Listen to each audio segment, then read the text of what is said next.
ทัศนะสู่ธรรมเรื่องพูดที่จันทบุรีโดยอาจารย์โกวิทอเนกชัยเขมานันทะพุทธศักราช 2526 เราจะให้มาดูตัวเองเราติดแล้วก็ไม่รู้จะเรียนอะไรตัวเราอยู่ในโลกมันจะติดเรื่องราวในโลกนี้เราก็คิดถึงมูลเหตุของความทุกข์ความสุขความได้ดีความเสื่อมอยู่ข้างนอกตัวบางพวกโทษเทวดาผีสางเทวดาบางพวกโทษรัฐบาลฟ้าดินคือเราจะว่าเป็นต้นเหตุของความทุกข์เมื่อเราย้อนมองที่ตัวเราเองเราจะเริ่มเห็นเหตุในภายในเรียกว่าเราเริ่มรู้จักต้นเรื่องเราเริ่มเข้าใจตัวเราความทุกข์มันมีเหตุไม่ใช่ไม่มีเหตุโดยทั่วไปคนทั่วไปมักจะโน้มใจคิดว่าเกิดมาเป็นคนก็ต้องทุกข์เป็นธรรมดาเราเชื่อว่ามันก็เป็นทุกข์มันอย่างนั้นมันก็ไม่คิดที่จะแก้ตอนเมื่อเห็นเหตุในภายในนี้เท่านั้นจึงจะแก้ทุกข์ได้และดังนั้นเองก่อนอื่นใดเราต้องยอมรับก่อนว่าเราเป็นทุกข์การยอมรับว่าตัวเองมีความทุกข์ยอมรับว่าตัวเองเป็นทุกข์เป็นจุดเริ่มแรกที่สุดในการที่จะแก้ปัญหาเมื่อเราได้ยินคำว่าความโลภเป็นทุกข์เราเพียงแต่คิดจริงๆเพื่อนของเราคนหนึ่งมันโลภมากแต่เราไม่ได้เห็นความโลภที่ปรากฏจริงๆแต่สภาพที่ไม่รู้จักพอความโกรธเกิดขึ้นหงุดหงิดเกิดขึ้นเราไม่เห็นแต่ว่าเวลาเราฟังเทศน์เนี่ยเราฟังรู้เราความโกรธเป็นทุกข์เราจะเชื่อเราจะจำหน้าจริงๆเลยความโกรธเป็นทุกข์แต่พอมันเกิดจริงๆจะไม่รู้มันบังกันอยู่อย่างนี้ก็จะมีอะไรทุกอย่างซึ่งเป็นจุดเริ่มต้นที่ดีคือการยอมรับอย่างจริงเราเป็นทุกข์เมื่อเราพึ่งตัวเองไม่ได้จริงๆเรายอมรับชัดๆลงไปไม่มีที่พึ่งเราก็ตกนรกบ่อยๆโกรธใครขึ้นมาตกนรกอยู่คนเดียวแล้วหาทางออกอื่นไม่ได้ที่ทางออกโดยทั่วไปคนทั่วไปคือที่พึ่งหยาบๆง่ายๆไม่ใช่การทำบุญเป็นทางออกจากทุกข์แต่ไม่จริงเล่าสูบบุหรี่พูดมากที่จริงก็คือเป็นทุกข์ตัวหนึ่งพูดมากหรือสร้างโบสถ์หลังใหญ่แสดงเป็นทุกข์คือเราต้องสร้างวัดขึ้นมาเป็นทุกข์บางพวกไปช่วยงานสังคมเป็นวิธีเลี่ยงเป็นวิธีออกจากทุกข์ของคนทั่วไป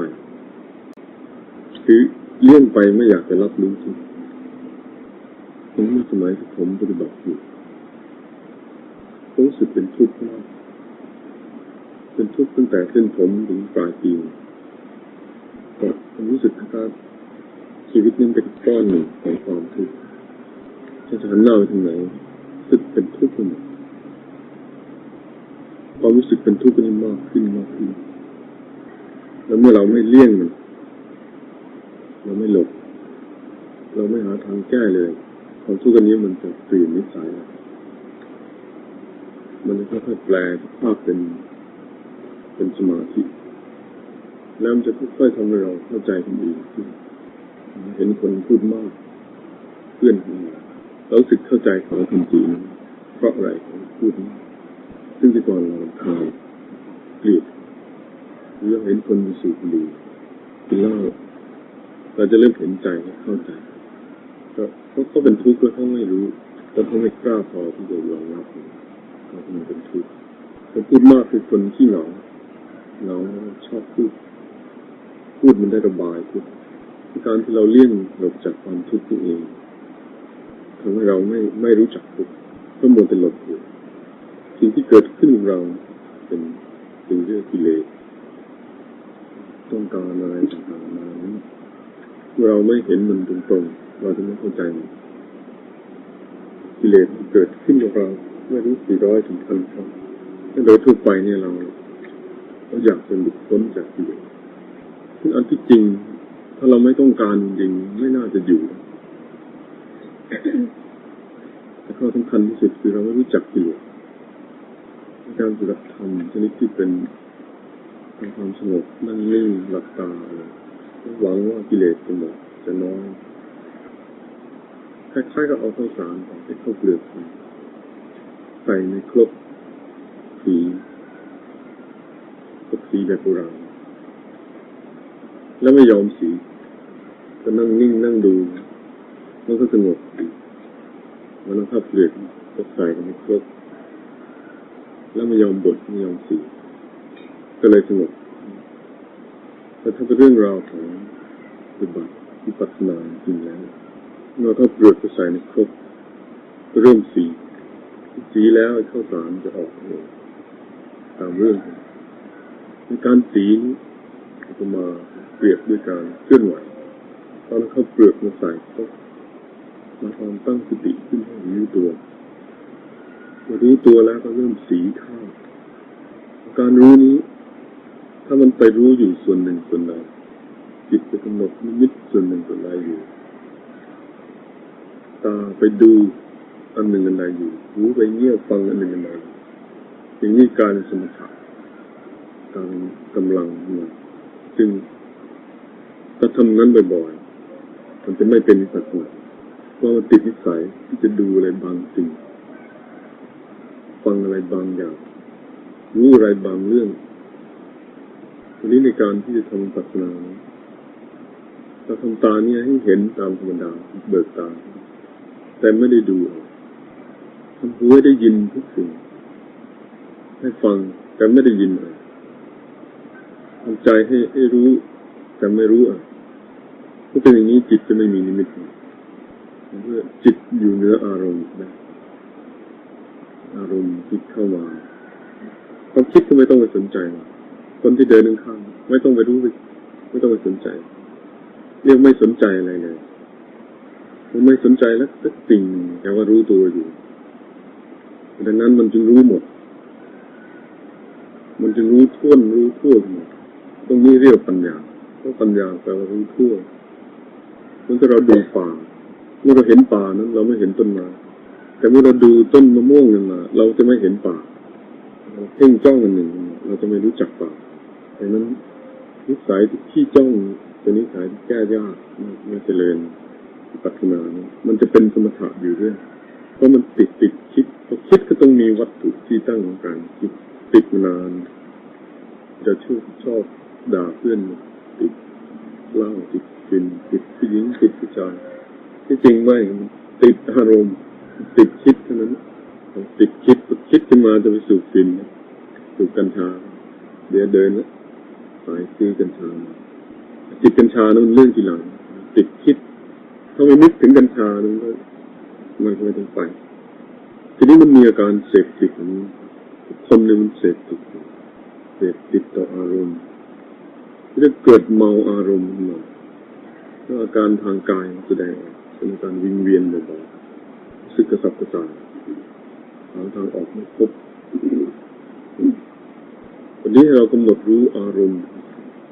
การที่ทำจิตให้ไม่มีอารมณ์เป็นเรื่องวิปลาสเป็นการจิตว่างทุกคนต้องระมัดระวังให้ดีเรามักจะยินคำพูดเรื่องไม่ยึดมั่นถือมั่นไม่ยึดมั่นถือมั่นสำหรับคนที่ยังไม่ได้ฝึกวิปัสสนา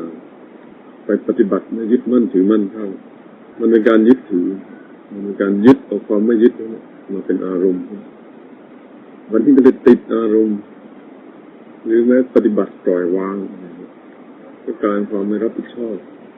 ขาดสติไปเรื่อยการสิ้นอุปาทานเป็นผลสืบต่อจากสติต่อเนื่องจนกระทั่งกลายเป็นวิปัสสนาขึ้นมาการสิ้นอุปาทานสิ้นยึดสิ้นติดจะเป็นไปเองโดยไม่ต้องไปทำอะไร ดังนั้นทั้งยึดทั้งไม่ยึดไม่ต้องมายุ่งเลยยึดก็ได้ไม่ยึดก็ได้สิ่งใดมีให้ยึดมันยึดเอง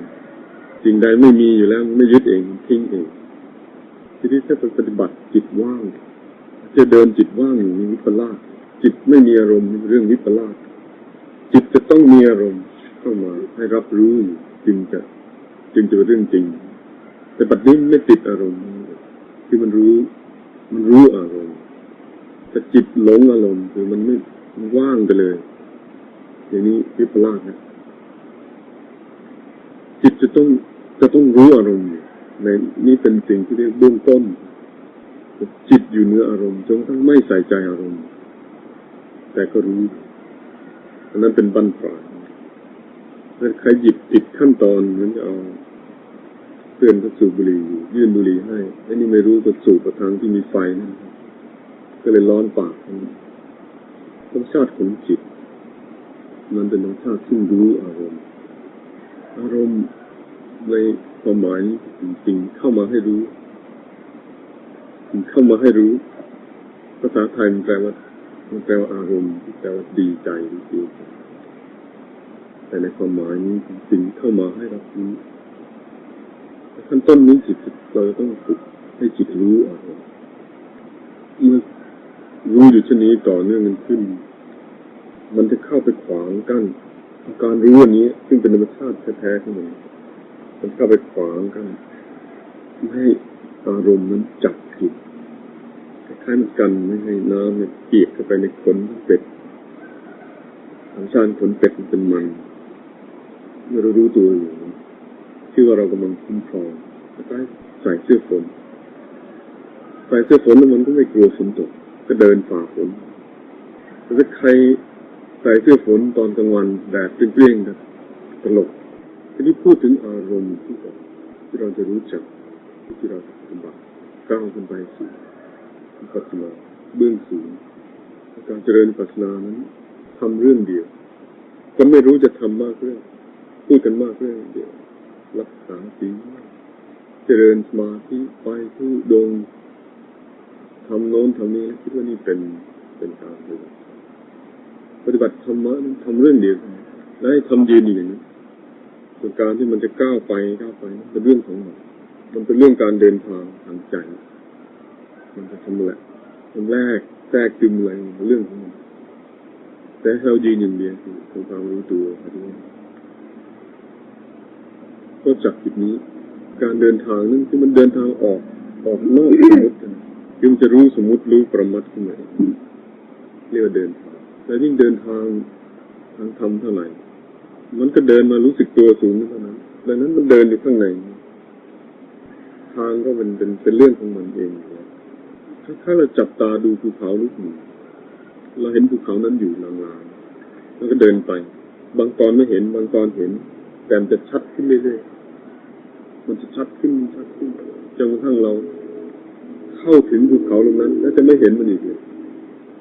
ทีแรกให้เรากำหนดคร่าวๆอย่างนี้คือให้รู้สึกตัวกำหนดให้รู้ที่ตัวเมื่อเราเดินเข้าไปหามันมากเข้าจนเข้าถึงตัวเรานี่จะไม่มีตัวเราไม่ใช่ไม่มีชนิดที่ไม่มีภูเขาคือมันไม่เห็นอะไรที่ตัวเมื่อเราเห็นมันจริงๆเนี่ยมันไม่เห็นอะไรถ้าคำนี้ดูประหลาดอยู่แต่ผู้ใดที่ปฏิบัติอยู่จะเข้าใจเมื่อเราไม่เห็นมันจะเห็นเป็นตุกตะเลยคือมันหลอนนะเป็นมายาจากความคิดนี่แหละเราไม่รู้ไม่เห็นมันก็เที่ยวเห็นเป็นเรื่องเป็นราวเยอะแต่พอเราเห็นความคิดไม่มีอะไรเราเห็นตัวเองก็ไม่มีอะไรเราเดินไปจับตาดูภูเขาอยู่ใกล้ๆมันจะเห็นก็เดินเข้าไปเข้าไปถึงภูเขาจริงไม่เห็นอะไรคือมันไม่เห็นภูเขาเป็นรูปเป็นร่างแต่มันเข้าถึงภูเขาคือมันอยู่กับภูเขาก็อยู่กับตัวเองอย่างสิ่งที่เรียกว่ารูปหรือวัตถุที่เราเห็นเป็นชิ้นเป็นอันนี้เราเลือกที่จะดูเราซื้อของเราเลือกซื้อเสื้อที่เราต้องการทีนี้ในการดูคนทั่วไปมันเลือกที่จะดูบางสิ่ง เหมือนไปตลาดนะซื้อแต่แบบนี้เราซื้อทางตามันไปดูแล้วมันเลือกดูเวลาดูคนมันก็ดูบางคนเมื่อเลือกดูบางคนแล้วมันเห็นรายละเอียดความคิดก็เกิดทีนี้หูเราก็เลือกฟังเสียงแต่เนี่ยหูฟังบางเสียงในการที่เลือกอันนี้มันสอเข้าถึงเจตนาที่จะดังนั้นในทุกครั้งที่เราดูบางสิ่งเราก็ทำกรรมเขามีเจตนาบางอย่างวันนี้เราทำตาของเราให้เป็นตาที่ไม่เลือกดูแต่ไม่ใช่หลับตาสิแล้วก็หูนี้ไม่ใช่ไม่ฟังที่จริงเมื่อเราหลับตานั้นเราก็ยังเห็นอยู่แต่ทางหูนี่มันเราไม่เคยใช้คำพูดที่มันหลับหูคือมันหลับไม่ได้ไอ้หูมันจะได้ยินอยู่เรื่อยนอกจากเอามืออุดดังนั้นเราพูดเรื่องตาหูใจ3 สิ่งนี้พอแล้วที่คลุมไปถึงจมูกลิ้นกายอะไรอย่างนี้วางเราจำอารมณ์ใดไว้มันจะคิดถึงอารมณ์นั้นเพราะความจำมันเป็นเชื้อถ้าไฟมันจะมอดเราต่อเชื้อคือจำอารมณ์ใดก็คิดถึงอารมณ์นั้นคิดถึงอารมณ์ใดก็รู้สึกอยู่ในอารมณ์นั้นผูกพันแล้วก็วนเวียนอยู่ในอารมณ์ถ้าสังเกตดูความคิดของมันซ้ำมากมันคิดเรื่องใหม่จริงแล้วก็วนแต่เรื่องเก่าคิดซ้ำซักๆจนนานเพราะมีเรื่องอะไรที่เป็นเรื่องหนักใจความคิดจะมันลงหลุมนั้นอาจจะคุยกับเรื่องอื่นคุยกับเพื่อนคุยไปคุยมาในใจมันแล่นพรวดไปเรื่องนั้นเองกว่าจะแก้ดุทีนี้ความคิดก็เริ่มเป็นความคิดเรื่อยๆการเจริญปัญญาให้คิดเรื่อยๆนี่เองเหมือนกับเราเดินเล่นเรื่อยๆกินข้าวเรื่อยๆเด็กๆกินข้าวเรื่อยๆจะโตขึ้นเรื่อยๆกินเรื่อยๆนอนเรื่อยๆถ่ายเรื่อยๆทำอยู่อย่างนี้ชีวิตมันก็จะเติบโตขึ้นเราคิดเรื่อยๆคิดเล่นๆคิดเล่นๆเคลื่อนมือเรื่อยๆทำอยู่เช่นนี้ได้เท่าไหร่เป็นการเจริญปัญญาเท่านั้นส่วนที่ความเข้าใจผิดของคนทั่วไปนะที่ว่าต้องทำจริงๆเนี่ยมันนั่งต้องเห็นโน่นเห็นนี้การที่นั้นเป็นอุปาทานจริงๆเป็นนั่งทรงเจ้าข้าผีจิตใจที่มันผูกพันกับอะไรเนี่ยมันจะยึดอันนั้นเป็นอารมณ์มันจะหน่วงใครไปนับถือผีก็ติดผีเหมือนกับผู้หญิงหรือผู้ชายที่มันรักกันมันรักกันก็พูดถึงในคนนั้นมันก็เพ้อถึงในคนนั้นการเพ้อนี่เกิดขึ้นผู้ใดรู้ธรรมะอันดับใดก็พูดธรรมะอันดับนั้นใครที่ยึดศีลเป็นหลักก็พูดแต่เรื่องศีลเป็น10 ปีเลยยึดการกินเจเป็นหลักก็พูดแต่เรื่องการกินเจแสดงมันไม่ก้าวไปข้างหน้าใครที่ติดเรื่องสมาธิก็พูดแต่เรื่องสมาธิพูดแต่เรื่องนิมิตไปทุดงมาแล้วก็ไปเห็นผีเห็นเทวดาแสดงมันติดอารมณ์นั้นแล้วมันจะพูดอย่างอื่นไม่เป็นที่จริงผมคิดว่าเรื่องปฏิบัติธรรมะมันเป็นเรื่องนิดเดียวคือภาษาชาวบ้านนะครับทำใจให้ดีเท่านั้นทำใจให้ดีเท่านั้นทำใจให้ดีแล้วมันจะรู้มันจะว่าใจดีเป็นสิ่งที่เป็นภาษาที่ง่ายแต่เป็นสิ่งที่ทำได้ยากเพราะเรามักจะหวั่นไหวไปตามอำนาจของความคิดเกิดขึ้นครั้งหนึ่งเกิดขึ้นแล้วเนี่ยใจมันเสียทันทีเรียกวันแต่โดยพอที่จริงแล้วความคิดเนี่ยเป็นกำลังของจิตใครที่ฟุ้งซ่านมากวันนี้เมื่อรู้ขึ้นมาจิตดีขึ้นมาแล้วจิตจะมีกำลังสิ่งร้ายๆวันนี้คือสิ่งที่ดีทั้งนั้นความฟุ้งซ่านเป็นสิ่งที่ดีฟุ้งซ่านแสดงจิตมีพลังแต่วันนี้ไอ้สติมันอ่อนและคำว่าสติเจริญสติไม่ได้หมายถึงเพิ่มพูนระวังให้ดีการเจริญสติมีความหมายพิเศษผมเองฝ่ายของเขาเข้าใจได้นี่นาน6 ปี ความหมายตัวเดียวของสติไม่ได้เพิ่มพูนเหมือนกับเราเก็บเงินไว้ในธนาคารตรงข้ามเลยสติเป็นการเพิ่มความไวของการรู้แล้วก็ทิ้งเลยนี่คือสติแต่ถ้ามันไปสะสมเช่นไปรู้เล่นรู้นิ่งอย่างนี้ไม่เป็นแต่ที่จะมัวกำหนดรู้นิ่งอย่างนี้เป็นการปฏิบัติให้ไวขึ้นคล้ายๆเราเหลือบตาแต่คุณโน้มมาตรงนี้หรือเป็นการถอนตัวสติจริงๆนั้นไม่ใช่ตัวการกระทำมันแต่เป็นการถอนตัวคืนมาทั้งหมดคล้ายๆลงทุนทางการค้านะเราอยากได้กำไรเราเห็นว่ามันพลาดล้มจนเราถอนคืนหมดอย่างนี้เรียกสติเป็นการถอนตัวขึ้นจากอารมณ์มารู้อารมณ์จากการติดอารมณ์หรือหลงไปในความที่นะครับถอนขึ้นมาจากอารมณ์ดีใจกลับมาสู่ความเฉยดังนั้นมันไม่ใช่ตัวการกระทำไม่ใช่การกระทำไม่ใช่การก่อสร้างแบบเหมือนกับเราสร้างบ้านแต่เป็นการรื้อออกอย่างเราเดินเราเดินคิดพอรู้ขึ้นมามันถอนตัวแล้วพอรู้ปั๊บมันรื้อแล้วให้รู้ให้ไวขึ้นดังนั้นอาการที่เผลอไม่รู้นั่นก็ดีเพื่อเราจะได้หักถอนถ้าไปรู้ต่อเนื่องนี้ไม่เป็นดังนั้นเราต้องทำตัวตามสบายก็ปล่อยมันเผลอเนี่ยก็แต่มันพอมันเผลอมันจะคิดเนี่ยคิดแล้วเราเผลอเราก็เข้าในมันพอรู้มันจะถอนวันนี้เราปล่อยมันเผลอนั่นเพราะเมื่อเผลอมันจะคิดนี่ถ้าเราไม่เผลอเลยไปกำหนดไปรู้อยู่ก็เลยไม่ได้ฝึกสติไปฝึกเอาพลังจิตซึ่งเป็นสมถะคือเป็นนั่งกำหนดนิดอะไรเพ่งกระสินจนไม่มีความคิดเลยแบบนี้ไม่เป็นวิปัสสนาก็ปล่อยมันเผลอสติเราถอนตัวให้ทันนะครับดังนั้นผู้ที่ฟังจับประเด็นได้นะครับจะชื่นชอบเหมือนดังที่คนสมัยโน้นครับผู้ทานครับธรรมะของเจ้านี่ดีจริงกว่าข้าโตข้าตัวตามันดีจนไม่ต้องทำอะไรเลยทำที่ไหนก็ได้ไปในช่วงก็ได้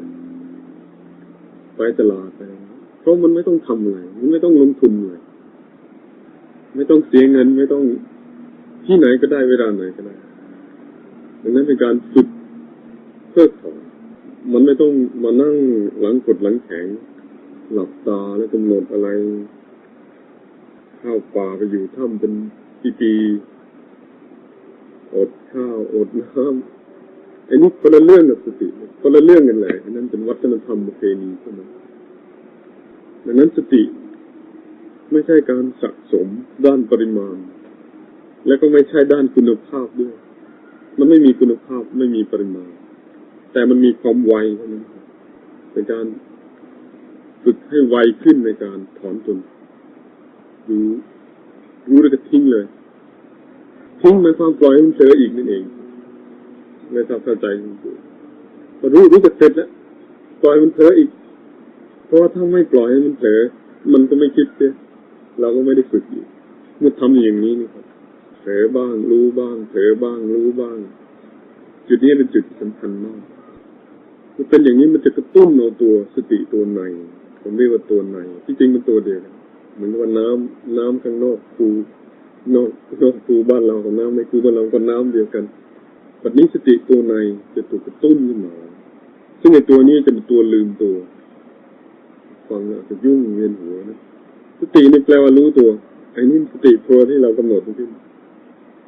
แต่สติตัวจริงๆนี่คือตัวมันลืมตัวเช่นเราเดินไปไม่ได้กำหนดอะไรไม่รู้อะไรแต่ว่าทำอะไรถูกมันลืมอยู่ในตัวมันตรงนี้เป็นจิตซึ่งไม่มีนิมิตผมคิดว่าไอ้สิ่งที่ยุ่งยากที่สุดก็คือเราไม่ลงมือเอาจริงมันเลยครับแต่พอเราลงมือปั๊บเนี่ยเราจะกลางยึดถืออะไรมันจริงเลยนะเราตั้งแต่ยึดถือเรื่องผีสางเทวดาติดพิธีรีตองติดกันมาเป็นขั้นมากเรื่องจนกระทั่งมาขึ้นเรื่องสติแล้วยังมีเรื่องจิตก็จับตัวจิตไม่รู้ไปจับเอาเรื่องสติกลายเป็นเรื่องไอ้สมถะไปก็ได้ตอนนี้สติที่จะเป็นสติจริงๆมันมีอยู่แล้วในเราดังนั้นให้ เห็นในขณะที่มันเกิดสดๆเช่นเราพลิกมือการเคลื่อนไหวของมือนี่มันสดๆขึ้นแต่ถ้าเราทำนานเข้าเรากลายไม่รู้อะไรยกอย่างนี้กลายมันคล้ายๆกายบริหารแต่ต้องสดๆขึ้นมารู้สดๆทุกครั้งเนี่ยเต็มไปด้วยความสดๆของชีวิตทิศตามก็สดๆให้รู้อันนั้นแล้วก็ไม่ต้องไปคิดอะไรไม่ต้องไปรู้การที่นี้มันจะเข้าไปสู่การลืมตัวจะเรียกผวังก็ได้ทำไปทำไมมันจะตกผวังการรู้อะไรบางสิ่งที่ทำกับตัวนี้แสดงตัวมันออกการเห็นความคิดโดยต่อเนื่องโดยอัตโนมัติเป็นไปเองไปที่ไหนจะเห็นจะเดินจะนั่งจะเห็นความคิดพูดไปพูดมาเรื่องเดียวพูดกี่ร้อยครั้งเรื่องเดียวที่เป็นที่มาของเรื่องหนังกำลังภายในเศร้าลิ้นนี่เป็นวัดของพุทธศาสนายุคนั้นมีหัวก้าวหน้าประดิษฐ์ยุคนั้นเป็นยุคสงครามพระก็เลยเรียนมวยกันจริงๆมันเป็นเรื่องของการฝึกสติในขณะเคลื่อนไหวไปทั้งตัวเคลื่อนมือเรารู้สึกที่ตาต้นยกมืออะไรนี้เราจะมีความรู้สึกที่ในตาเพราะแม้มันจะแสดงออกที่นี่ก็ตามแต่จริงๆแล้วอะไรบางสิ่งที่เป็นตัวชีวิตของเราเคลื่อนมือนี้เราคิดว่าเราเป็นคนนอกดูเพื่อนมันเคลื่อนมือเราคิดว่าคนนี้กำลังเคลื่อนมือแต่ถ้าเจ้าตัวมันรู้ตัวชีวิตหนึ่งเป็นการเคลื่อนของตัวชีวิตพลิกตานิดผมยกตัวอย่างขึ้นมาสมมติว่าสักคนหนึ่งที่เราป่วยนอนกระสอบแสม20 ปีสมมติอย่างนี้เคลื่อนไหวอะไรไม่ได้เลยที่วันหนึ่งเนี่ยเราเกิดกระดิกนิ้วขึ้นได้เนี่ยเราจะรู้สึกทันทีเราเริ่มฟื้นมาแล้วเริ่มกระดิกดังนั้นการเคลื่อนไหวในตัวเองแม้นิดเดียวเนี่ยที่จริงเป็นสัญญาณเป็นสัญลักษณ์ที่ว่าเรายังมีชีวิตแต่ผู้คนมันไม่รู้สึกอันนี้ว่าเป็นสิ่งที่เป็นเครื่องบอกว่าชีวิตมันกำลังเป็นมันก็เลยไม่เห็นความสำคัญของการเคลื่อนมือเคลื่อนมันเข้าไปในความคิดเรื่อยที่คนเจริญปัฒนาอยู่มันให้ความสำคัญกับนี้คือเสมือนเป็นสัญญาณของชีวิตและการเรียนรู้ตัวชีวิตความคิดที่ไหวเคลื่อนทุกครั้งที่ความคิดเกิดจิตมันเปลี่ยนเรื่อยนะครับจิตมันเปลี่ยนคล้ายๆกับท้องฟ้านี่กับเดี๋ยวเมฆมาเดี๋ยวคลึ้มฟ้าคลึ้มฝนเดี๋ยวโปร่งเปลี่ยนแปลงท้องฟ้าแต่ก็ไม่ใช่ท้องฟ้าเปลี่ยนคือความเป็นไปในท้องฟ้าเนี่ยเปลี่ยนอยู่เรื่อยแต่ท้องฟ้าไม่มี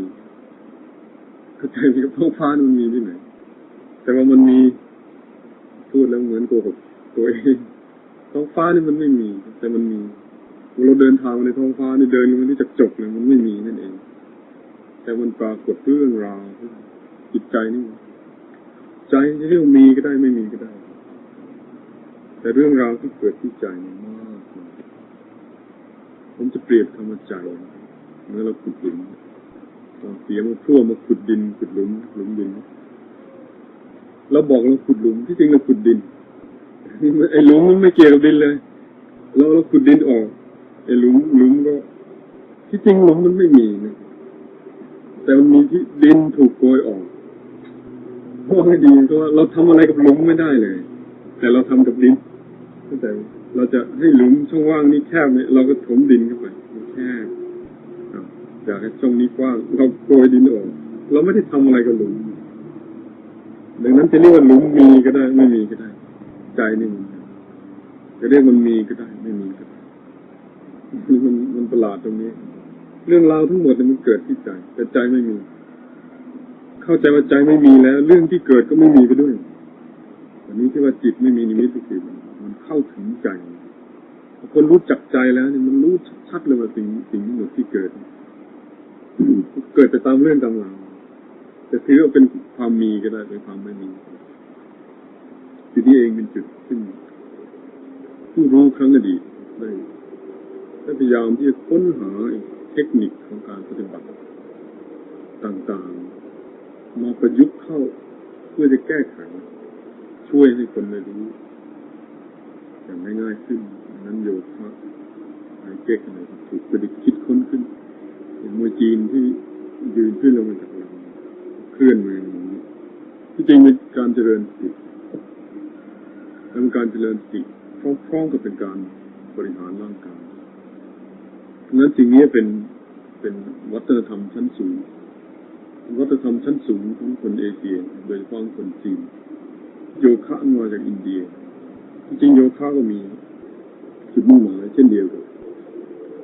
จิตใจซึ่งตั้งมั่นอยู่บนอิริยาบถท่านั่งซึ่งเรียกว่าอาสนะค้นหาเพราะว่าท่านั่งยังไงนั่งยังไงแต่สิ่งจะปลอดโปร่งที่สุดเพราะว่าจะค้นพบความปลอดโปร่งออกไปจากอิริยาบถที่ไม่มีท่านั่งท่ายืนท่าเดินความเดินเป็นอิริยาบถประจำตัวของทุกรูปทุกนามที่เราไม่สามารถเจริญสติหรือว่าพูดง่ายๆมีความสงบสุขในการยืนเดินนั่งนอนเราจะไม่พบอีกเลยเพราะในขณะหลับไม่ต้องพูดถึงความสุขทุกข์ก็ไม่มีสุขก็ไม่มีดังนั้นเราต้องค้นให้พบสภาวะอันเต็มในขณะที่เรานั่งยืนหรือเดินหรือนอนก่อนที่หลับถ้าเราไม่พบมันในอริยบททั้งสี่นี้เราจะไม่พบมันอีกเลยนั้นความสำคัญในการนั่งนี้เองกับการเป็นเรื่องนั้นมีอาจารย์เรื่องสำคัญอาจารย์รุ่นโบราณในการนั่งนี้เราจะค้นพบพระพุทธเจ้าได้ในการยืนนี้เราจะพบพระพุทธได้ในการเดินนี้เราจะพบพระพุทธได้สติเราไม่เลื่อนลอยไปจากท่านั่งอันนี้เราก็จะเห็นตัวเองมันนั่งที่เกิดถ้อยคำที่ว่าการนั่งนี้เพื่อนั่งเดินเนี่ยเพื่อเดินโดยธรรมดาคนทั่วไปก็เดินเพื่อจะไปโน้นมันไม่ได้เดินเพื่อเดินมันไม่ได้นั่งเพื่อนั่งบางทีมันนั่งรอผู้หญิงนั่งรอผู้ชายมันไม่ได้นั่งเพื่อนั่งแล้วก็นั่งคิดออกไปด้วยบัดนี้โยคะการเจริญสติมันเป็นการกระทำตรงๆต่อตัวชีวิตไม่ใช่อ้อมไม่ได้ทำเพื่ออะไรอื่นดังนั้นก็นั่งเพื่อนั่งเพราะนั้นเป้าหมายจุดหมายปลายทางกับการกระทำมันร่วมกันอยู่ที่เดียวกันชาวญี่ปุ่นเรียกลักษณะนี้ว่าจิกันตาแต่นั่งเฉยๆนั่งเพื่อนั่งจึงไม่ต้องทำอะไรนั่งเพื่อนั่งดูถ้อยคำแล้วมันตลกขบขันแต่จริงๆแล้วเรื่องลึกเพราะทุกครั้งที่เราไม่ได้นั่งเพื่อนั่งเรานั่งเพื่ออย่างอื่นเราไม่เคยอาบน้ำเพื่ออาบน้ำเราไม่เคยล้างชามเพื่อล้างชามเวลาอาบน้ำจิตใจเราทะเลาะทะล่าจะไปทำงานให้ทันรีบอาบโคลนนี่มันนั่งในรถเมล์หรือขับรถไปที่ทำงานเราไม่ได้นั่งเพื่อนั่งอย่างนี้ไปถึงที่ทำงานเราก็ไม่ได้นั่งตรงนั้นเพื่ออันนั้นอย่างนี้มันคิดจะกลับบ้านอย่างนี้เราก็วิ่งไล่ความคิดของตัวเองอย่างนี้ไปกับอารมณ์ด้วยทันใดที่เราเข้าใจเรื่องนี้เรานั่งเพื่อนั่งเราก็เห็นตัวเองทันทีติดตาอยู่ยืนเพื่อยืนวันหนึ่งพราหมณ์ก็ถามพระเจ้าท่านปฏิบัติธรรมะยังไงเจ้าตรัสว่าวันหนึ่งเนี่ยเรายืนเราเดินเรานั่งเรานอนพราหมณ์ก็ระเบิดเสียงร้องมาชาวบ้านเขาก็ทำกันอยู่จะเรียกปฏิบัติธรรมะเลยเจ้าบอกว่าก็แต่ว่าขณะที่เรายืนเรารู้นั่งนี่เรารู้นอนเรารู้ชาวบ้านไม่รู้ดังนั้นถ้าเราเข้าใจจริงเราจะรู้สึกขึ้นมาทีว่าธรรมะของเจ้าดีจริงๆเลยคือไม่ต้องทำอะไรเพียงแค่ให้ทำเพื่ออันนั้นเท่านั้นเองล้างชามนี่จิตใจจะเลื่อนลอยจากเรื่องล้างชามแต่ไม่ใช่ไปนั่งคิดว่าชามสะอาดอะไรอย่างนี้ก็คิดเอาอย่างนี้ก็ล้างเพื่อล้างยกมือเนี่ยก็เพื่อยกมือยกมือเพื่อยกมือเป็นครับอันนั้นเลยครับใช่แล้วกินก็เพื่อกินนี่ผู้ไม่รู้มันยุ่งกินมานั่งคิดว่ากินเจได้กินเนื้อบาปไม่บาปอย่างนี้ไม่กินเพื่อกินมันไม่กินเลยทำไมตอนนั้นมันคิดเอาที่เดินจงกรมเหมือนกันเราไปเดินคิดว่าเดินสักเดี๋ยวจะได้เกิดสมาธิอย่างนี้ไม่ได้เดินมันคิดเอาทีนี้จุดที่ละเอียดแล้ว ความคิดนี่เป็นการเดินทางจิตความคิดมันเดินจงกรมผ่านทางจิตวันนี้ถ้าเราเห็นอันนี้เป็นหัวใจของปัญญานะเห็นคิดเพื่อคิดอย่างเงี้ยมันคิดเพื่อคิดของมันไม่ได้คิดเพื่ออันอื่นแบบนี้ตรงนี้ก็เป็นหัวใจรู้สึกตัวมากๆเพื่ออันนี้จิตใจอย่าเลื่อนลอยไปจากตัวนี้เราไม่ได้ทำเพื่ออันอื่นไม่ได้ทำเพื่อสุขภาพแต่นี้ก็โยคะมันประยุกต์กับเรื่องเสริมสวยโยคะเพื่อเสริมสวยมันไปทำเพื่ออันอื่นเราไม่ได้ทำเพื่ออะไรก็ยืดตีนก็เพื่อยืดตีนก้มตัวไว้ดื้อๆอย่าทำเพื่ออันอื่นเพื่อตัวมันเองทำอย่าฝืนเจ็บถ้าเราไปทำเจ็บแล้วมันออกมาเป็นเรื่องหัวเราะเล่นหรือไม่ก็ทรมานไปเลยทำมันด้วยหัวใจเงียบๆจริงๆมีท่ายากๆอยู่ขั้นต้นองค์ขานี้ขึ้นมาขานี้เรื่องมือนี้จับหัวนี้ตีจะแทงตัวลงไปงอศอกขึ้นมาเรื่องมือนี้ไปจับไม่ต้องไปดูใครไม่ต้องสนใจในใครดังนั้นมันจะไม่สำเร็จเป็นอย่างเราไม่ได้ออกกำลังกายหรือเอาสองมือนี่วางก้มตัวหน้ามันแนบให้เป็นเรื่องตัวเราล้วนๆอย่าไปสนใจเรื่องคนอื่นถ้าไม่งั้นเป็นเรื่องตลกโยคะไม่ใช่เรื่องตลกไม่ใช่เรื่องการบริหารเรื่องสมาธิของตัวแค่ไหนก็แค่นั้นอย่าไปฝืนมันโยคะมีส่วนสำคัญมากในความเงียบ